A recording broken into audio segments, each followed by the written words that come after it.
This is one of my favorite books of all time, so that's why I was really excited to share this one with you guys. It's called Children of Blood and Bone by Tomi Adeyemi. The cover is awesome. Like, I'm one of those people that, like, when I look for books, I kind of look at a book for its cover, which is not the saying, but this book's cover is so awesome, so that's what initially attracted me to want to buy this book. But it had also been advertised on Jimmy Fallon's, like, he has like these book things that he does where he features an author, and this is the one that was voted on. So that's when she really became popular. And she writes her series with a great cause, which I'm going to read you in just a second.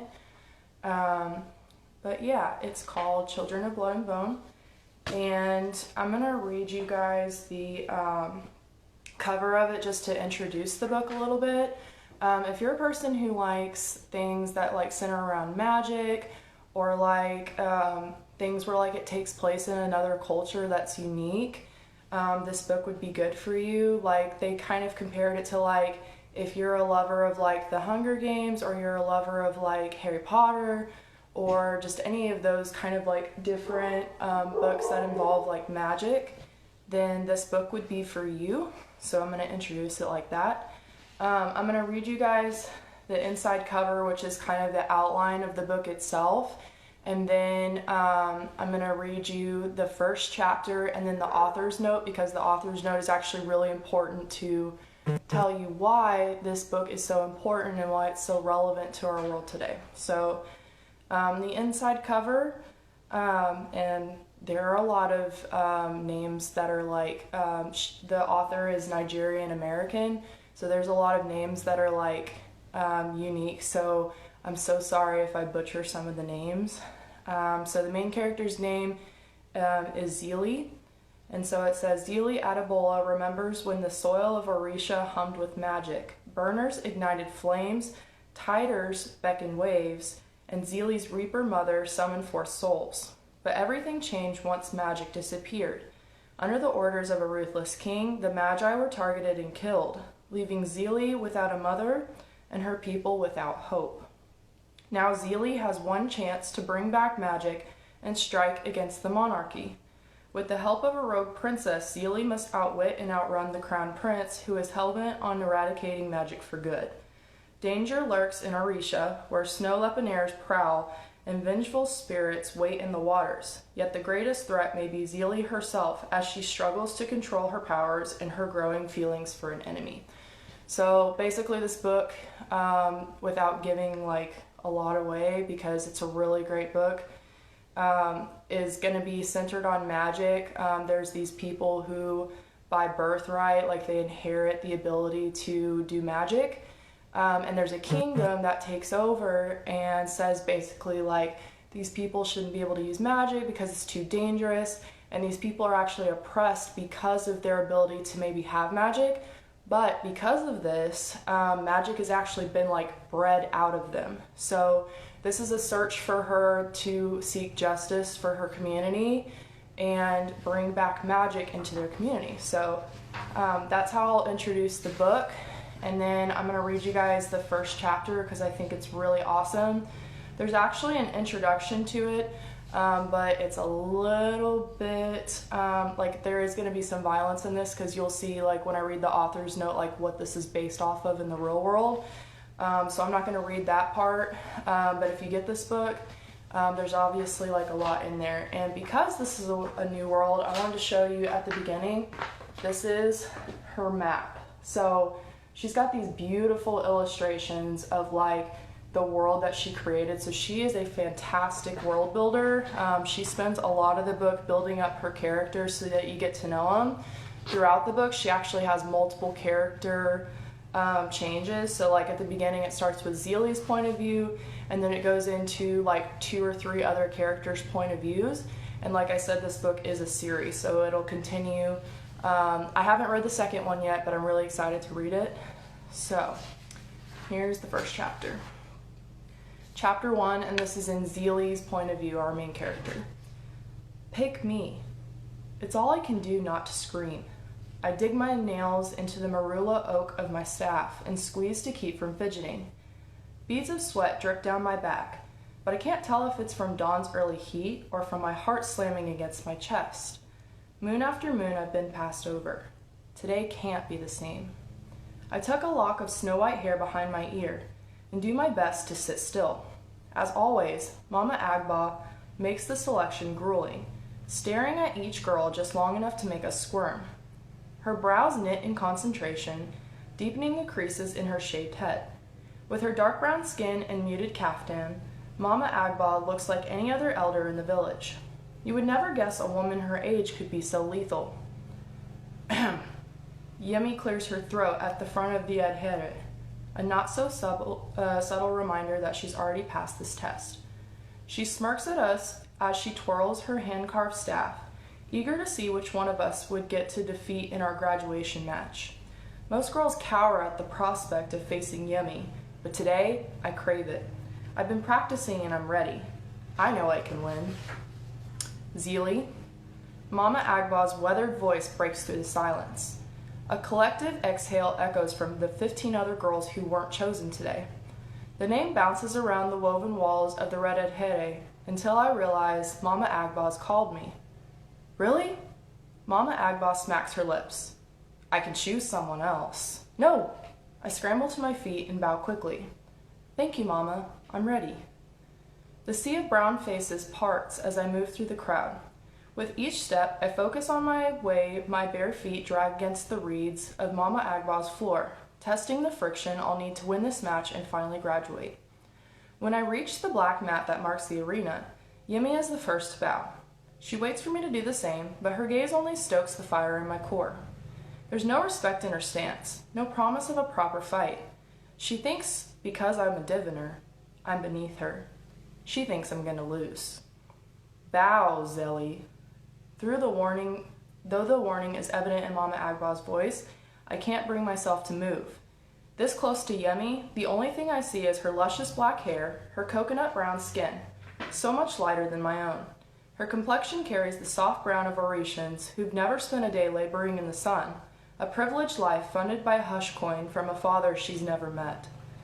Some noble who banished his daughter to our village in shame. I push my shoulders back and thrust my chest forward, straightening though I need to bend. Yemi's features stand out of the crowd of diviners adorned with snow-white hair. Diviners who've been forced to bow to those who look like her time and time again. Zeely, do not make me repeat myself. But Mama, bow or leave the ring. You're wasting everyone's time. With no other choice, I clenched my jaw and bow, making Yemi's insufferable smirk blossom. Was that so hard? Yemi bows again for good measure. If you're gonna lose, do it with pride. Muffled giggles break out among the girls, quickly silenced by a sharp wave of Mama Agba's hand. I shoot them a glare before focusing on my opponent. We'll see who's giggling when I win. Take position. We back up to the edge of the mat and kick our staffs up from the ground. Yemi's sneer disappears as her eyes narrow. Her killer instinct emerges. We stare each other down, waiting for the signal to begin. I worry Mama Agba will drag this out forever when at last she shouts, "Commence!" And instantly I'm on the defensive. Before I can even think of striking, Yemi whips around with the speed of a chitonere. Her staff swings over her head one moment and at my neck the next. Though the girls behind me gasp, I don't miss a beat. Yemi may be fast, but I can be faster. When her staff nears, I arch as far as my back will bend, dodging her attack. I'm still arched when Yemi strikes again, this time slamming her weapon down with the force of a girl twice her size. I throw myself to the side, rolling across the mat as her staff smacks against its reeds. Yemi rears back to strike again as I struggle to find my footing. Zeely, Mama Agba warns, but I don't need her help. In one smooth motion, I roll to my feet and thrust my shaft upward, blocking Yemi's next blow. Our staffs collide with a loud crack. The reed walls shudder. My weapon is still reverberating from the blow when Yemi pivots to strike at my knees. I push off my front leg and swing my arms for momentum, cartwheeling in midair. As I flip over her outstretched staff, I see my first opening, my chance to be on the offensive. Huh, I grunt, using the momentum of the aerial to land a strike of my own. Come on. Yemi's staff smacks against mine, stopping my attack before it even starts. Patience, Zelie, Mama Agba calls out. It is not your time to attack. Observe, react, wait for your opponent to strike. I stifle my groan but nod, stepping back with my staff. You'll have your chance, I coach myself. Just wait your turn. That's right, Zeal. Yemi's voice dips so low I can hear it. Listen to Mama Agba. Be a good little maggot. And there it is, that word, that miserable, degrading slur. Whispered with no regard, wrapped in that arrogant smirk. Before I can stop myself, I thrust my staff forward, only a hair from Yemi's gut. I'll take one of Mama Agba's infamous beatings for this later, but the fear in Yemi's eyes is more than worth it. Hey! Though Yemi turns to Mama Agba to intervene, she doesn't have time to complain. I twirl my staff with a speed that makes her eyes widen before launching into another attack. This isn't the exercise, Yemi shrieks, jumping to evade my strike at her knees. Mama! Must she fight your battles for you, I laugh. Come on, Yem. If you're gonna lose, do it with pride. Rage flashes in Yemi's eyes like a bullhorned lioness ready to pounce. She clenches her staff with a vengeance. Now the real fight begins. The walls of Mama Agba's adhere hum as our staffs smack again and again. We trade blow for blow in search of an opening, a chance to land that crucial strike. I see an opportunity when... Ugh! I stumble back and hunch over, wheezing as nausea climbs up my throat. For a moment, I worry Yemi's crushed my ribs, but the ache in my abdomen quells that fear. Halt! No! I interrupt Mama Agba, voice hoarse. I force air into my lungs and use my staff to stand up straight. I'm okay. I'm not done yet. Zelie, Mama starts, but Yemi doesn't wait for her to finish. She speeds towards me, hot with fury, her staff only a finger's breadth from my head. As she rears back to attack, I spin out of her range. Before she can pivot, I whip around, ramming my staff into her sternum. Ah! Yemi gasps. Her face contorts in pain and shock as she reels backward from my blow. No one's ever struck her in one of Mama Agba's battles. She doesn't know how it feels. Before she can recover, I spin and thrust my staff into her stomach. I'm about to deliver the final blow when the russet sheets covering the adhere's entrance fly open. BC runs through the doorway, her white hair flying behind her. Her small chest heaves up and down as she locks eyes with Mama Agba. What is it? Mama asks. Tears gather in BC's eyes. I'm sorry, she whimpers. I fell asleep. I wasn't... Spit it out, child. They're coming, BC finally claims. They're close. They're almost here. For a moment, I can't breathe. I don't think anyone can. Fear paralyzes every inch of our beings. Then the will to survive takes over. Quickly, Mama Agba hisses. We don't have much time. I pull Yemi to her feet. She's still wheezing, but there's no time to make sure she's okay. I grab her staff and rush to collect the others. The adhere erupts in a blur of chaos as everyone races to hide the truth. Meters of bright fabric fly through the air. An army of reed mannequins rises. With so much happening at once, there's no way of knowing whether we'll hide everything in time. All I can do is focus on my task, shoving each staff under the arena mat where they can't be seen. As I finish, Yemi thrusts a wooden needle into my hands. I'm still running to my designated station when the sheets covering the adhere entrance open again. Zelie, Mama Agba barks. I freeze. Every eye in the adhere turns to me. Before I can speak, Mama Agba slaps the back of my head. A sting only she can summon tears down my spine. Stay at your station, she snaps. You'll need all the practice you can get. Mama Agba, She leans in as my pulse races, eyes glimmering with the truth. A distraction. A way to buy us time. I'm sorry, Mama Agba. Forgive me. Just get back to your station. I bite back a smile and bow my head in apology, sweeping low enough to survey the guards who entered. Like most soldiers in Orisha, the shorter of the two has a complexion that matches Yemi's, brown like worn leather, framed with a thick black hair. Though we're only young girls, he keeps his hand on the pommel of his sword. His grip tightens as if any moment one of us could strike. The other guard stands tall, solemn and serious, much darker than his counterpart. He stays near the entrance, eyes focused on the ground. Perhaps he has the decency to feel shame for whatever it is they're about to do. Both men flaunt the royal seal of King Saren, stark on their iron breastplates. Just a glance at the ornate snow-leopard air makes my stomach clench, a harsh reminder of the monarch who sent them. I make a show of sulking back to my reed mannequin, legs nearly collapsing in relief. What once resembled an arena now plays the convincing part of a seamstress's shop. Bright tribal fabric adorns the mannequins in front of each girl, cut and pinned in Mama Agba's signature patterns. We stitch the hems of the same dashikis we've been stitching for years, sewing in silence as we wait for the guards to go away. Mama Agba travels up and down the row of girls, inspecting the work of her apprentices. Despite my nerves, I grin as she makes the guards wait, refusing to acknowledge their unwelcome presence. "Is there something I can help you with?" she finally asks. "Tax time," the darker guard grunts. "Pay up." Mama Agba's face drops like the heat at night. "I paid my taxes last week." "This isn't a trade tax." The other guard's gaze combs over all the diviners with long white hair. "Maggot rates went up. Since you've got so many, so have yours." "Of course." I grip the fabric on my mannequin so hard my fists ache. It's not long enough for the king to keep the diviners down. He has to break anyone who tries to help us. My jaw clenches as I try to block out the guard, to block out the way maggots stung from his lips. It doesn't matter that we'll never become the magi we were meant to be. In their eyes, we're still maggots. That's all they'll ever see. Mama Agba's mouth presses into a tight line. There's no way she has the coin to spare. "You already raised the diviner tax last moon," she argues, "and the moon before that." The lighter guard steps forward, reaching for his sword, ready to strike at the first sign of defiance. "Maybe you shouldn't keep company with maggots then."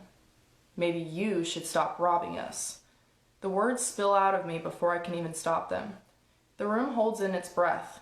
Mama Agba goes rigid, dark eyes begging me to be quiet. "Diviners aren't making more coin. Where do you expect these new taxes to come from?" I ask. "You can't just raise the rates again and again. If you keep raising them, we can't pay." The guard saunters over in a way that makes me itch for my staff. With the right blow, I could knock him off his feet. With the right thrust, I could crush his throat. For the first time, I realize that the guard doesn't wield an ordinary sword. His black blade gleams in its sheath, a metal more precious than gold.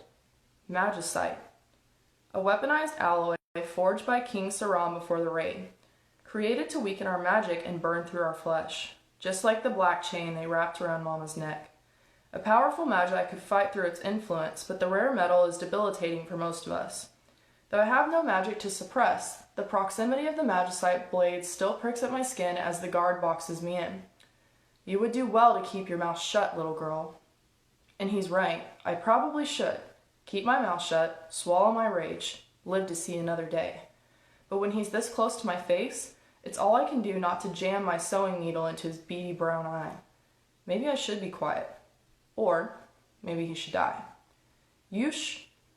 Mama Agba shoves me aside, and with so much force, I tumble to the ground. "Here," she interrupts with a handful of coins. "Just take it." "Mama, don't." She whips around with a glare that turns my body to stone. I shut my mouth and crawl to my feet, shrinking into the patterned cloth of my mannequin. Coins jingle as the guard counts the bronze pieces placed into his palm. He lets out a grunt when he finishes. "It's not enough." "It has to be," Mama Agba says, desperation breaking into her voice. "This is it. This is everything I have." Hatred simmers beneath my skin, prickling sharp and hot. This isn't right. Mama Agba shouldn't have to beg. I lift my gaze and catch the guard's eye. A mistake. Before I can turn away or mask my disgust, he grabs me by my hair. "Ah!" I cry out as pain lances through my skull.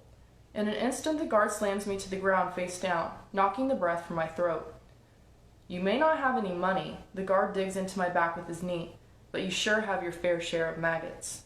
He grips my thigh with a rough hand. "I'll start with this one." My skin grows hot as I gasp for breath, clenching my hands to hide the trembling. I want to scream, to break every bone in his body, but with each second I wither. His touch erases everything I am, everything I've fought so hard to become. In this moment, I'm that little girl again, helpless as the soldier drags my mother away. That's enough, Mama Agba pushes the guard back and pulls me to her chest, snarling like a bullhorn lioness protecting her cub. You have my coin, and that's all you're getting. Leave. Now. The guard's anger boils at her audacity. He moves to unsheath his sword, but the other guards hold him back. Come on, we've got to cover the village by dusk. Though the darker guard keeps his voice light, his jaw sets in a tight line. Maybe in our faces he sees a mother, or a sister, a reminder of someone he wants to protect. The other soldier is still for a moment, so I don't know what he'll do. Eventually he unhands his sword, cutting instead with his glare. Teach these maggots to stay in line, he warns Mama Agba, or I will. His gaze shifts to me, though my body drips with sweat, my insides freeze. The guard runs his eyes up and down my frame, a warning of what he can take.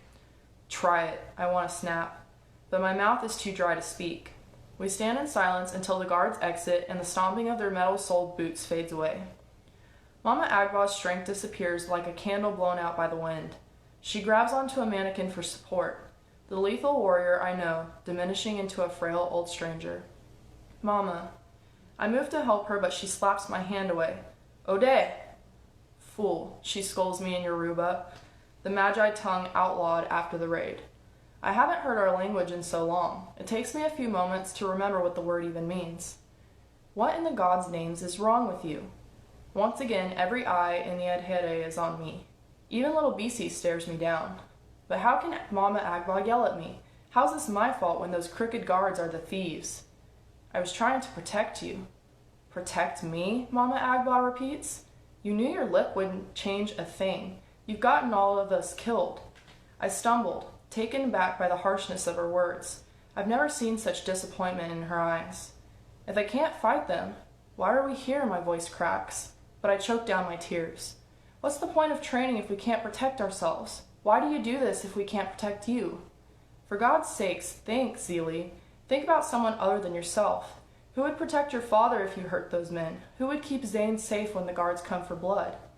I open my mouth to retort, but there's nothing I can say. She's right. Even if I took down a few guards, I couldn't take on the whole army. Sooner or later, they would find me. Sooner or later, they would break the people I love. Mama Agba? Bisi's voice shrinks, small like a mouse. She clings to Yemi's draped pants as tears well in her eyes. Why do they hate us? A weariness settles on Mama's frame. She opens her arms to Bisi. They don't hate you, my child. They hate what you were meant to become. Bisi buries herself inside the fabric of Mama's caftan, muffling her sobs. As she cries, Mama Agba surveys the room, seeing all the tears the other girls hold back. Zelie asked why we are here. It's a valid question. We often talk of how you must fight, but we never talk about why. Mama sets Bisi down and motions for Yemi to bring her a stool. You girls have to remember that the world wasn't always like this. There was a time when everyone was on the same side. As Mama Agba settles herself onto the chair, the girls gather around, eager to listen. Each day, Mama's lessons end with a tale or fable, a teaching from another time. Normally I push myself to the front to savor each word. Today I stay on the outskirts, too ashamed to even get close. Mama Agba rubs her hands together, slow and methodical. Despite everything that's happened, a thin smile hangs on her lips, a smile only one tale can summon. Unable to resist, I step in closer, pushing past a few girls. This is our story, our history. A truth the king tried to bury with our dead. In the beginning, Orisha was a land where the rare and sacred magi thrived. Each of the 10 clans was gifted by the gods above and given a different power over the land. There were magi who could control water, others who commanded fire. There were magi with the power to read minds, magi who could even peer through time. Though we've all heard the story at one point or another, from Mama Agba, from parents we no longer have, hearing it again doesn't take away the wonder from its words. Our eyes light up as Mama Agba describes magi with the gift of healing and the ability to cause disease. We lean in when she speaks of magi who tamed the wild beasts of the land, a magi who wielded light and darkness in the palms of their hands. Each magi was born with white hair, the sign of the gods' touch. They used their gifts to care for the people of Orisha and were revered throughout the nation. But not everyone was gifted by the gods. Mama Agba gestures around the room. Because of this, every time new magi were born, entire provinces rejoice, celebrating at the first sight of their white coils. The chosen children couldn't do magic before they turned 13, so until their powers manifested, they were called the Ibawi, the divine. Bisi lifts her chin and smiles, remembering the origin of our diviner title. Mama Agba reaches down and tugs on a strand of her white hair, a marker we've all been taught to hide. The Magi rose throughout Orisha, becoming the first kings and queens. In that time, everyone knew peace, but that peace didn't last. Those in power began to abuse their magic, and as a punishment, the gods stripped them of their gifts. When the magic leached from their blood, their white hair disappeared as a sign of their sin. Over generations, love of the Magi turned into fear. Fear turned into hate. Hate transformed into violence, a desire to wipe the Magi away. The room dims in the echo of Mama Agba's words. We all know what comes next. The night we never speak of. The night we will never be able to forget. Until that night, the Magi were able to survive because they used their powers to defend themselves. But 11 years ago, magic disappeared. Only the gods know why. Mama Agba shuts her eyes and releases a heavy sigh. One day, magic breathed. The next, it died. Only the gods know why? Out of respect for Mama Agba, I bite back my words. She speaks the way all adults who live through the raid talk. Resigned, like the gods took magic to punish us, or they simply had a change of heart. Deep down, I know the truth. I knew at the moment I saw the Magi of Ibadan in chains. The gods died within our magic. They're never coming back. On that fateful day, King Saran didn't hesitate, Mama Agba continues. He used the Magi's moment of weakness to strike. I closed my eyes, fighting back the tears that want to fall. The chain they jerked around Mama's neck, the blood dripping into the dirt. The silent memories of the raid fill the reed hut, drenching the air with grief. All of us lost the Magi members of our families that night. Mama Agba sighs and stands up, gathering the strength we all know. She looks over every girl in the room like a general inspecting her troops. I teach the way of the staff to any girls who wants to learn, because in this world, there will always be men who wish you harm. But I started this training for the diviners, for all of the children of the fallen Magi. Though your ability to become Magi has disappeared, the hatred and violence towards you remains. That is why we are here. That is why we train. With a sharp flick, Mama removes her own compacted staff and smacks it against the floor. Your opponents carry swords. Why do I train you in the art of the staff? Our voices echo the mantra Mama Agba has made us repeat time and time again. It avoids rather than hurts. It hurts rather than maims. It maims rather than kills. The staff does not destroy. I teach you to be warriors in the garden, so you will never be gardeners in the war. I give you the strength to fight, but you all must learn the strength of restraint. Mama turns to me, shoulders pinned back. You must protect those who can't defend themselves.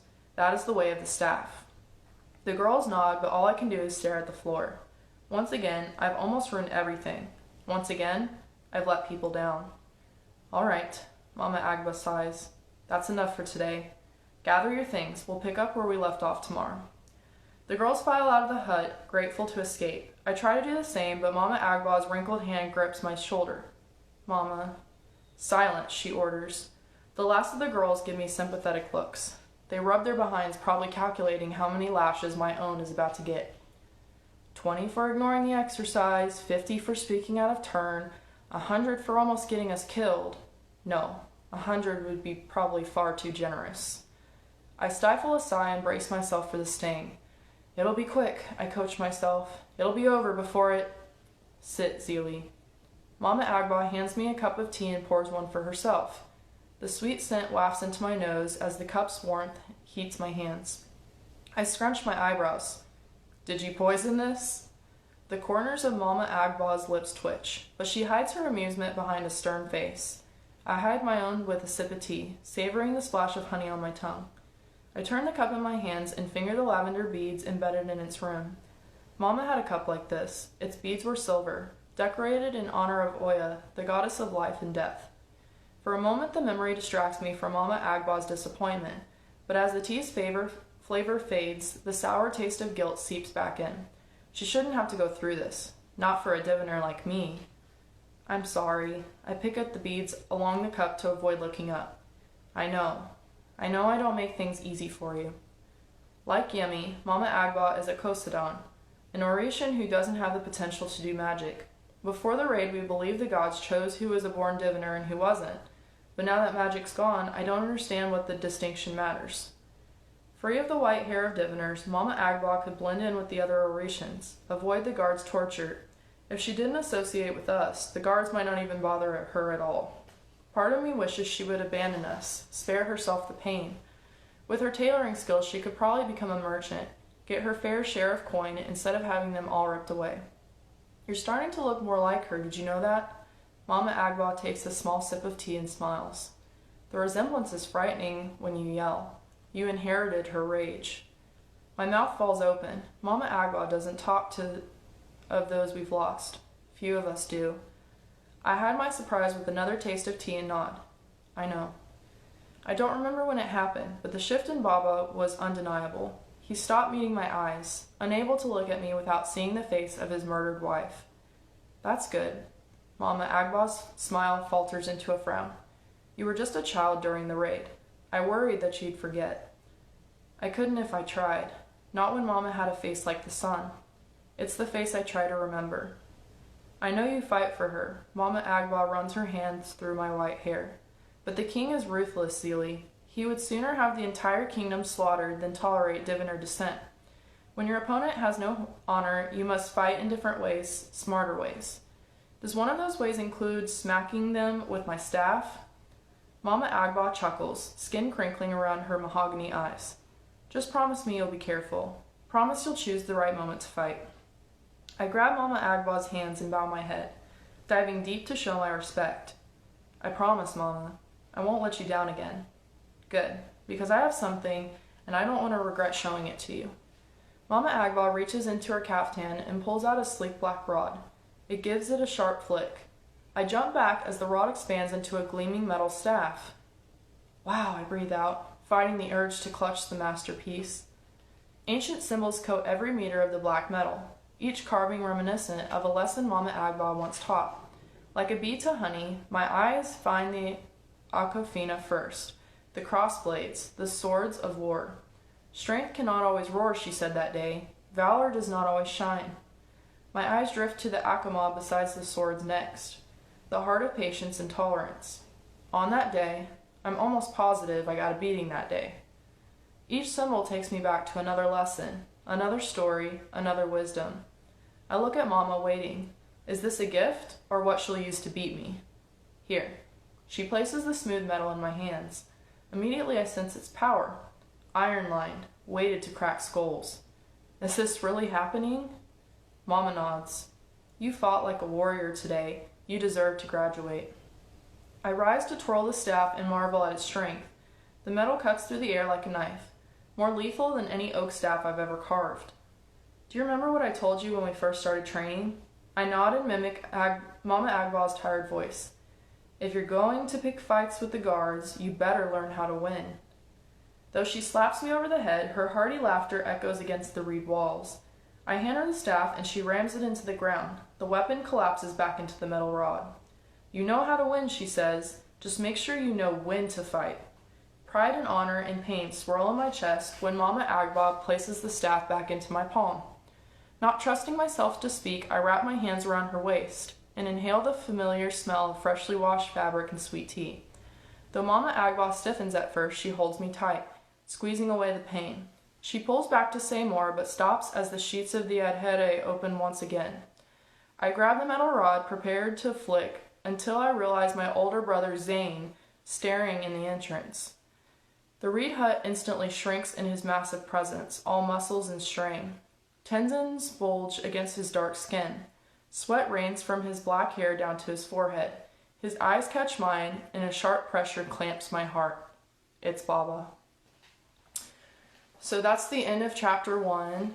I like it because it's like introducing it to be sort of like I said, like if you like things like any of those tales with like magic or like dystopians like the Hunger Games and stuff like that, it really opens it up to make you like kind of feel reminiscent to those. It also opens up her story of like why she's here. Her personality obviously is awesome. Like she's this very headstrong, courageous person. So that's why she's so addicting to watch as like a main character and go throughout her story and see her transformation. So her mission in this is going to be to fight to bring magic back to her people.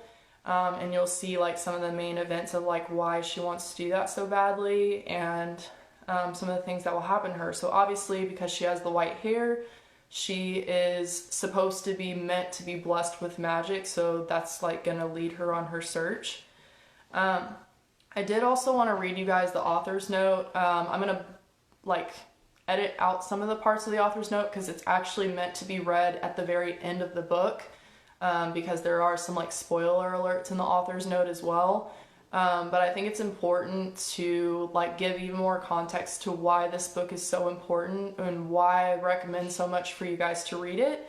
It's actually been, I've shared a couple of things on my page of like all these different people during this time of like protests and stuff of like why this book is important to read during this time. So I'm gonna read you that author's note just to make it clear of like why she feels like this should be read. Also real quick, I'm going to read you a little bit about the author.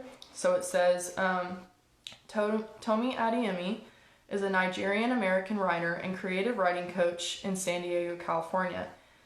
She graduated from Harvard University with an honors degree in English Lit and studied West African mythology, religion, and culture in Salvador, Brazil. So like all of this goes into this series. When she's not working on her novels or watching BTS music videos, she can be found blogging about creative writing. And when I post this video, I'm actually going to tag her in it because she is like a huge proponent of like this stuff being included in education. So I encourage you guys to visit her profile and to check out some of her stuff. This is part of a series, so like if you end up loving the book like I did, you'll probably want to read the next book. Just so you know, it is a little bit of a long read. It is 523 pages, but it's a fantastic book. Like, I could not put it down when I first started reading the book. I read it so quickly because it was so amazing. I wanted to keep reading each chapter. And kind of like Suzanne Collins does in The Hunger Games, she leaves you on a cliffhanger on every single chapter. So it like makes you want to keep reading and keep reading. Alright, so to finish off the video, I'm going to read you the author's note. This should bring to home like why this book is important. Author's note. I shed many tears before I wrote this book. Many tears as I revised it. And even as it sits in your hands now, I know that I will shed tears again. Although riding giant lion airs and performing sacred rituals might be in the realm of fantasy, all of the pain, the fear, the sorrow, and the loss in this book is real. Children of Blood and Bone was written during a time when I kept turning on the news and seeing stories of unarmed black men, women, and children being shot by police. I felt afraid and angry and helpless, but this book was the one thing that made me feel like I could do something about it. I told myself that if there was just one person who could read it and have their hearts or minds changed, then I would have done something meaningful against a problem that often feels so much bigger than myself. Now this book exists, and you are reading it. From the bottom of my heart, I thank you. If this story affected you in any way, all I ask is you don't let it stop within the pages of this text. If you cried for these characters, then you should also cry for innocent children like Jordan Edwards, Tamir Rice, and Ayanna Stanley Jones. They were 15, 12, and 7 when they were shot and killed by police. If your heart broke for Zeeley's grief over the death of her mother, let it break for all the survivors of police brutality who had to witness their loved ones taken firsthand. Survivors like Diamond Reynolds and her 4-year-old daughter who were in the car when Philando Castile was pulled over, shot, and killed. Geronimo Yanez, the officer who killed him, was acquitted of all charges. These are just a few tragic names and a long list of black lives taken too soon. Mothers ripped from daughters, fathers ripped from sons, and parents who will live the rest of their lives with a grief no parent should have to know. This is one of the many problems plaguing our world, and there are so many days when these problems still feel bigger than us. But let this book be proof to you that we can always do something to fight back. As Zelie says in her ritual, we are all children of blood and bone. And just like Zelie and Amari, we have the power to change the evils in the world. We've been knocked down for far too long. Now let's rise. And I get emotional every time I read that part, because when I first finished the book, I had no idea this part was meant to be read at the end, because you were supposed to like be enwrapped in like this fantasy world and not know that it had a real connection. But when I finished the book and I read that part, like it just hit me, because it's crazy how like you can read a piece of fiction, but it means so much in the real world and has so many real world applications. So like, you know, when we did our dystopian unit, those of you that are my students, that's kind of the stuff I wanted to drive home, is that there's so many messages in fiction that can still be applied to the real world. And it doesn't make it any easier to comprehend. It's still really, really hard and painful to see those lessons. So this book to me is super important. It's a super amazing read. I really think you guys are going to love it. So one more time, this is Children of Blood and Bone by Tomi Adeyemi. Please get this book. Please read it, because it's so good. I will literally uphold this book to you guys until the end of time and say that it is the best like fantasy book that I've ever read. So give it a try. Let me know how you like it. Once again, I'm going to post this on the page with her tagged in it, so that you can visit her page and see more about her and check out more about the series. I hope you guys really like this book, and I will see you guys again tomorrow. I'm going to give you guys another book tomorrow, so that we have our 2 books for a week. Once again, if you want to give me any more suggestions for any other books that you feel like I should tell people more about, please do. I hope you guys have a good day. See you tomorrow.